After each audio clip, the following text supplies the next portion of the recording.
On another busy Friday. I'm Joe Fryer. But at least it is Friday. Exactly. I'm Savannah Sellers. We're going to get started this morning with the ongoing violence in Gaza, which continues to come under heavy Israeli bombing. Overnight, Palestinian health officials said that multiple people were killed in Israeli strikes that hit some of Gaza's hospitals. Now, the video shows the aftermath of an attack in the courtyard of the Al-Shifa hospital. The IDF has confirmed it's operating near the hospital, but says it did not target civilians and operates in accordance with international law. The latest bloodshed comes a day after Israel agreed to implement a daily 4-hour humanitarian pause in parts of northern Gaza to allow civilians to flee. Speaking in India earlier, Secretary Blinken welcomed the decision, but said it was only a first step.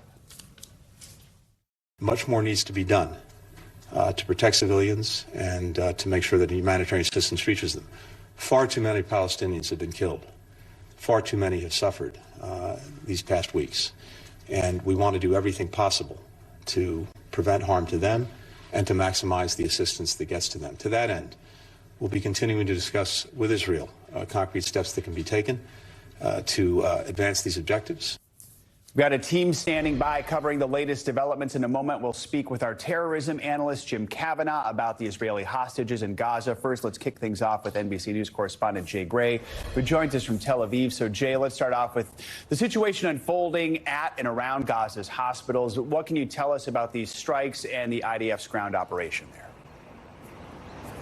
Hey, what we know is that Israeli strikes are now pushing deeper into urban areas in Gaza, and the IDF is saying that's where these strikes are taking place. We know that troops as well as equipment moving into those, some of them highly populated areas. We know that tanks and other equipment have surrounded Al-Shifa hospital, as you talked about earlier, and the IDF continues to believe that that is a main command center for Hamas, though the organization as well as those working in the hospital dispute that, say that is not the case.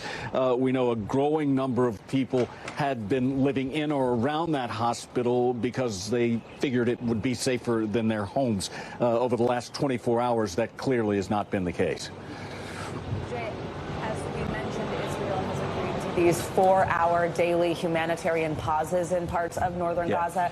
How is this going to work? When are they going to start, and what has the reaction been like to this? Yeah, we've been told that they've already started today and that they will continue every day, though the timings will be different.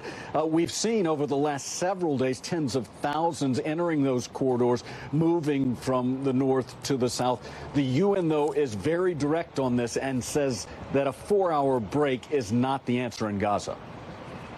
And there has been continuous bombing, 6,000 bombs every week on the Gaza Strip, on this tiny piece of land where people are trapped, and the destruction is massive. There won't be any way back after what Israel is doing to the Gaza Strip. So 4 hours ceasefire, yes, to let people breathe and to remember what is the sound of life without bombing. Before starting bombing them again, it's very cynical and cruel. Yeah, the UN, along with several organizations around the globe, demanding that there be a ceasefire.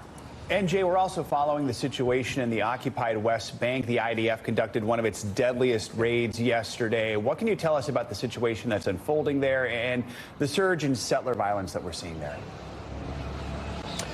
Yeah, 18 Palestinians killed, at least 20 injured, according to the IDF, in what they are labeling as counterterrorism raids. That's always been a deeply divided and dangerous area. It has intensified since the war began. And Joe, Savannah, the UN has recorded 222 settler attacks on Palestinians since the war began, about a month now.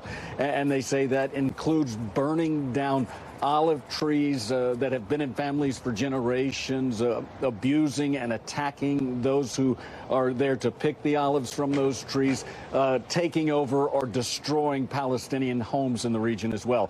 It's an area where the violence is escalating and a big concern, not only here in Israel, but for those watching around the world.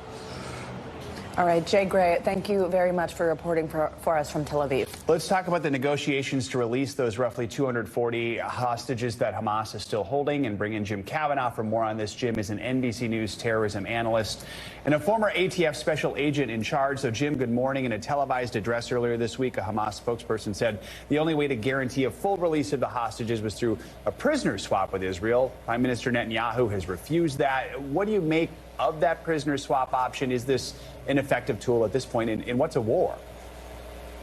Yes, of course, it is an effective tool because it has worked before in Israel with Hamas. In fact, the leader of Hamas in Gaza, Sinwar, he was released on a prisoner exchange, with Israel years ago. So, yes, it can work. You shouldn't take these hard positions when the lives are at stake. When you're dealing with a hostage situation, it's pressure and release of the pressure and more pressure and release of the pressure that will get the other side, to negotiate and talk with you. So the IDF is doing a lot of things right by putting pressure on, but if they're unwilling to release any pressure, it's going to be hard to get hostages out. By the president of Israel just saying, or Prime Minister Netanyahu just saying, release them all or nothing, that's not necessarily a good tactic. I think they should soften that a little bit. Look, I'd say they're winning. They've hit Gaza with 14,000 aerial strikes. They've got the IDF in there. They're in the tunnels. They've slammed closed more than 130 tunnels. They're hurting Hamas. Hamas's back's against the wall. They're in a great position to continue. And nobody thinks they should stop forever, but they might think about a little release of pressure to get 10, 20 hostages out, and then resume the battle. So, Jim, talks have been going on this week in Qatar to discuss how a pause in fighting might enable hostages to be released. Do you think going down that route could be a successful way to get them out? Yeah, well, it's the only route open because the Hamas political leadership in Qatar, is hosted by the Qatari government there, and our CIA director and the Mossad director from Israel have been there trying to negotiate that. But the communications to Gaza are spotty. I mean, they're in a war zone. The leader there is probably down in a tunnel and can't get communication good all the time. And he's under extreme pressure as well. And at some point, he may be making his own decisions on, who to release and when to release it to get some relief from the pressure. So one thing I would look at from afar is pressure is not bad. Even in police operations, we have to pressure the person holding the hostages with SWAT teams, moving them closer to the buildings, tear gas, pressure. That gets you some concession to release, and then you can back the pressure off to get some of the hostages out. So everything the IDF is doing here is not bad. You need pressure or there's no incentive. You need to have them a little bit by the throat for their hearts and minds to follow. So they're doing great things, but when you just say all or nothing, then that's probably not going to work. I think a 1 or 2 day ceasefire to get 20 people out, or 3 days to get 20 people out. The IDF can use that for intelligence gathering. What is Hamas doing during those 3 days? How are they reconstituting their forces? What are they moving around? They're listening to them. They're watching them. They can use it as an intelligence bonanza. Also, the hostages will provide a lot of intelligence because of what they've seen and where they were held. So they ought to reconsider that position. All right, Jim Kavanaugh, appreciate your expertise. Thank you so much. Now let's go to Capitol Hill, where lawmakers are once again attempting to avoid a government shutdown. The deadline for Congress to pass a spending bill to fund the government and keep it open next Friday, November 17th. And no progress has been made as House Republicans remain divided. The GOP canceled 2 party line funding bill votes this week in a setback for new House Speaker Mike Johnson. So he's now facing the same challenge his predecessor, Kevin McCarthy, faced just a few months ago. Johnson says he's trying to unite fellow Republicans and pass a spending bill. I believe all Republicans want to get to the same end, and that is to take care of our responsibilities. I'm not going to tell you when we'll bring it to the floor, but it will be in time. How about that? Trust us. We're working through the process in a way that I think the people will be proud of. NBC News congressional correspondent Julie Sirkin joins us with the latest. We're also joined by NBC News business and data reporter Brian Chung for more on how the potential impacts a shutdown could have. Good morning to both of you. So, Julie, let's start with you and where things stand right now with a week to go. What are these issues within the Republican Party? How might we avert a government shutdown? That's the big question a week out, and we're in perpetual Groundhog Day here on Capitol Hill. I don't even think Speaker Johnson yet fully knows exactly what plan he wants to go with to temporarily fund the government, but it's all but likely that a short-term government funding measure will be needed because, as you pointed out, the House has not even been able to pass all of their partisan spending bills that, of course, would never become law, let alone agree on something to fund the government for an entire year. The question is, though, how long will a stopgap funding measure go? What will the caveats be? I'm told that the plan that Johnson is most likely leaning toward is this laddered CR, this tiered system, where essentially we will be in a shutdown threat multiple times because the stopgap measure would only fund certain agencies until January, others until February. This is a plan endorsed by some of his most hard-right members of his party, but the Senate has already started work on their own clean CR. That's been led by Majority Leader Chuck Schumer over there, a Democrat, of course. Back over in the House, I asked Hakeem Jeffries, the House Democratic leader, yesterday if a clean CR was a red line for his party. He told me that's the only path forward. Let's bring Brian here on set with us. Brian, so the most recent shutdown was also the longest, 5 weeks, 2018 into 2019. Right. What does that tell us about how this could go? Yeah, well, I mean, the stakes are large. When we talk about that shutdown, there were 300,000 federal employees that were furloughed. They weren't paid. And even those that did have to go to work, they weren't getting paychecks. They were back paid after it ended. But in cases like the TSA at the IRS, those are critical services that would remain online. You had some worker no-shows that ended up leading to longer waits at security at many airports. Markets, for what it's worth, didn't really care. They were up 10%, although there was $11 billion lost. The Congressional Budget Office estimates $3 billion of that was permanently lost. So if Congress can't come to an agreement, what could happen in the next week? Yeah, well, I mean, Julie was talking about what's the current status, and it doesn't sound like there's going to be a full year continuing resolution there, which means that if that is the case, there was an agreement in the debt limit negotiations earlier in the year that would lead to an automatic 1% cut to discretionary funding, which raises the question, okay, wait, what the heck is discretionary funding? As a reminder, it's not all of federal spending. Most of it, 66%, is mandatory things like Social Security, Medicaid, Medicare. That's not what we're talking about here. The 1% automatic cuts would be up to that 26% of our spending, which is discretionary. And if you unpack what's in there, you'd be looking at things like, for example, health, education, veterans, transportation. Whether or not that would come from the non-defense spending, which is 55% of discretionary spending, or defense spending, 45%, is something that is up in the air right now. We don't really know. It depends on how they kind of put together this short-term resolution. Julia, I also do want to ask you while we have, if we could switch gears, Democratic West Virginia Senator Joe Manchin announcing he will not run for re-election next year. Tell us what we know about this decision, and then also what that ripple effect looks like in the Senate. Well, he's the only elected Democrat left statewide in West Virginia, so his prospects for re-election in the Senate, he kind of saw the writing on the wall there. They were unlikely. It's very likely that a Republican would actually win that seat. So Manchin doesn't want to lose a race. He's been in the Senate since 2010. He was governor of West Virginia beforehand. Here's what he said yesterday in announcing this. Watch this. I believe in my heart of hearts that I've accomplished what I set out to do for West Virginia. To the West Virginians who have put their trust in me and fought side by side to make our state better, it has been my honor of my life to serve you.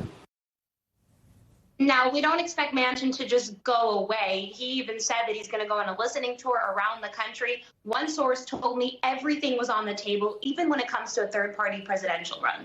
All right, Julie, Brian, thank you both. Thank you. Well, with the 2024 election now less than a year away, the safety of election workers is coming back into focus. The FBI is looking into suspicious letters being sent to election workers in several states. As NBC News Justice and Intelligence correspondent Ken Delanian explains, the letters contain an unknown powder, with 2 of them testing positive for fentanyl.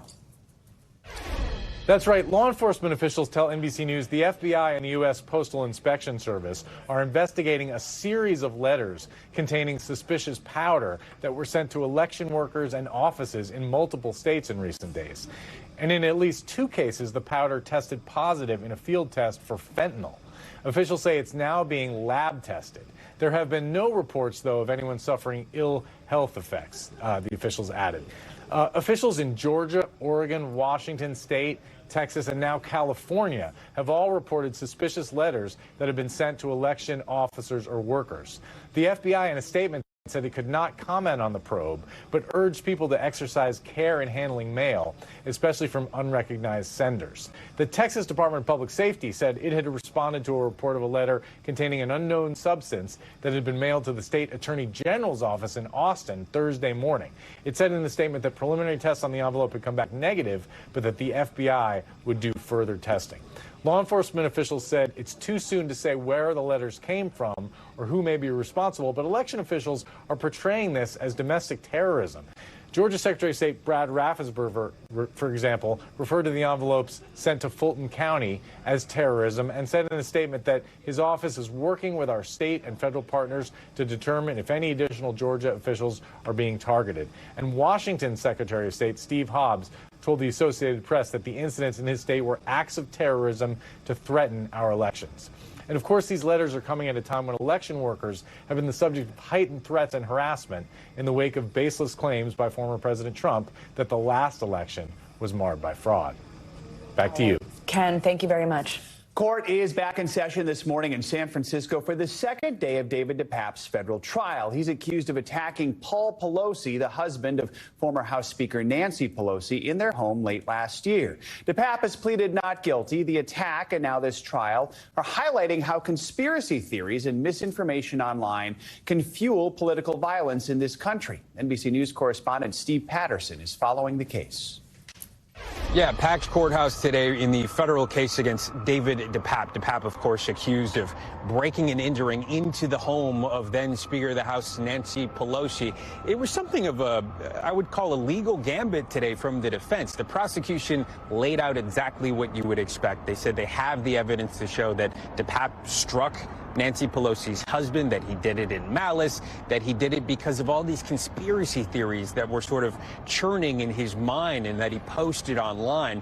And in a complete shock, I would say the defense sort of agreed with that. His defense attorney, public defender, essentially said that they agreed that this was a person that was buying into those right-wing conspiracy theories, the QAnon, things about people like Tom Hanks and Adam Schiff and Gavin Newsom, and that he would post those and sort of created this ideology that he had to do something, that there was some sort of truth that was being buried. And of course, the primary person was Nancy Pelosi. And in saying that, the defense was saying that this was different than what was laid out in the federal charges. The charges specifically are talking about preventing a public official from doing her job. So in effect, what he was doing was not that. He was there for an entirely different purpose. Of course, this is a gambit. We'll have to wait and see if it plays out. But we expect to hear a whole lot more testimony. We already heard today from the officers who captured that horrific body cam that I think we've all seen ad nauseum of Paul Pelosi being struck by that hammer. Again, the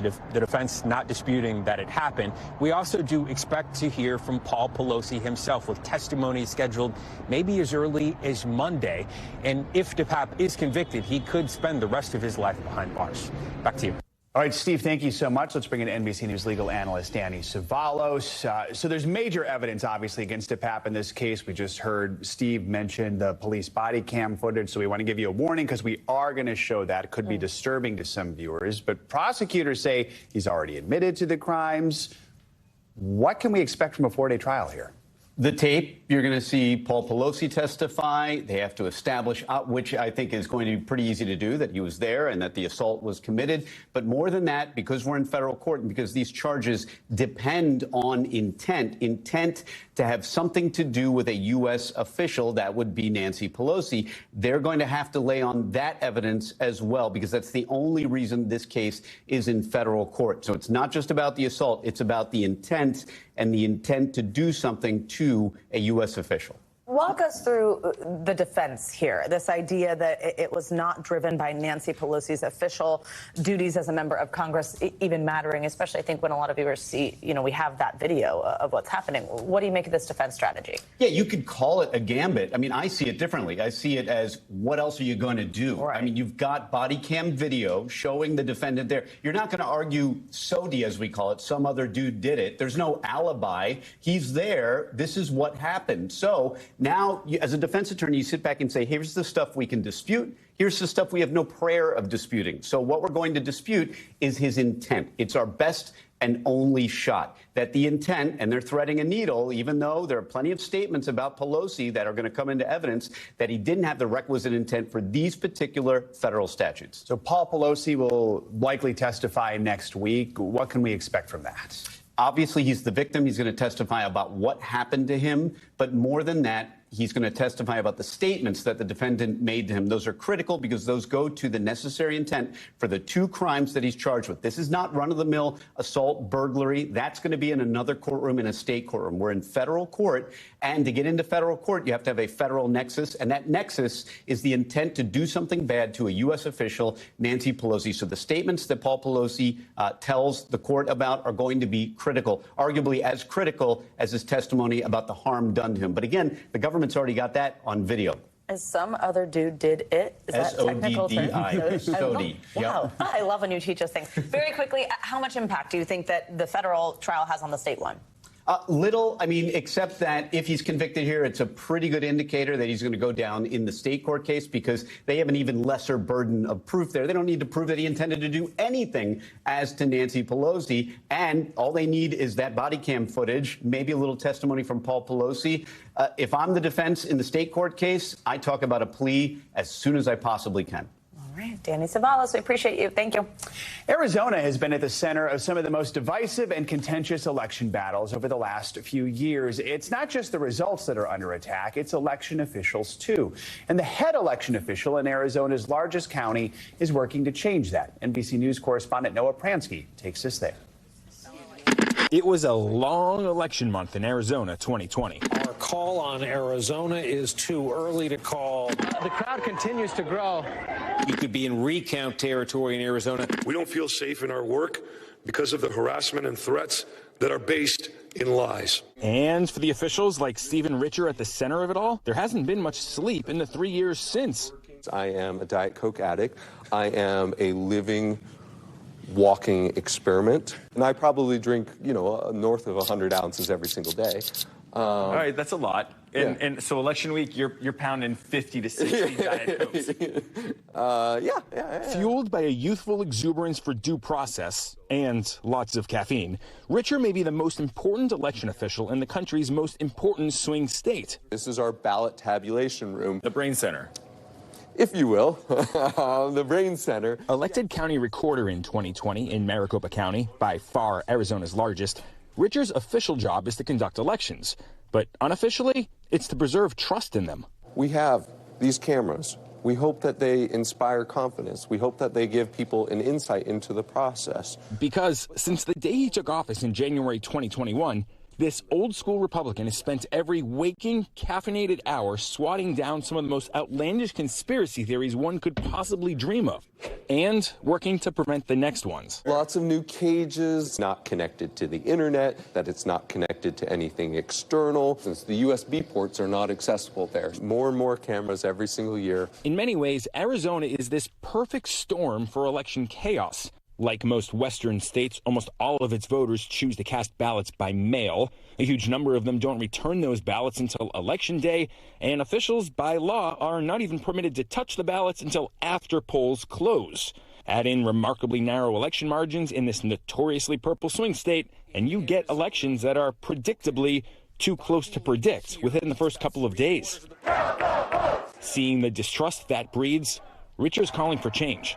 I would just like to sort of reconfigure the system such that we're able to have a higher percentage within the first 24 hours. Because you think it'll pay dividends in terms of confidence. Correct.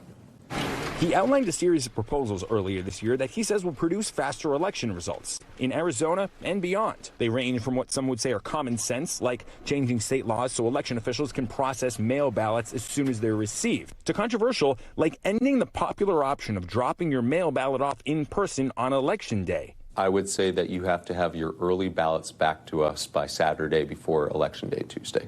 That would allow us to have a much higher percentage of results immediately available at 8 p.m. on election night. Richer has also floated spending less time trying to determine intent on ballots where the voters make innocent mistakes, like filling in multiple ovals or leaving a coffee stain. He admits these changes could disqualify tens of thousands of votes in a presidential year. My real goal here is let's at least have a conversation. A conversation about what sacrifices are worth it for faster results. Or if it would just be better to slow the rest of the country down to Arizona's speed. I've even floated an idea of a moratorium that nobody releases results until, maybe 5 days after Election Day, because a lot of states have a lot of different policies. Were your proposals intentionally provocative as a way to educate the public about how your office works? I am flattered if you think ballot adjudication changes is a provocative, saucy topic. They were meant to illustrate some of the things that go on. So even though his proposals went nowhere this year in the Arizona legislature, making it very likely the 2024 election will also take days to sort out, at least more of his constituents will know why. So have we won? I am not ready to stand on an aircraft carrier and have mission accomplished behind me, but we're working really hard on the mission still.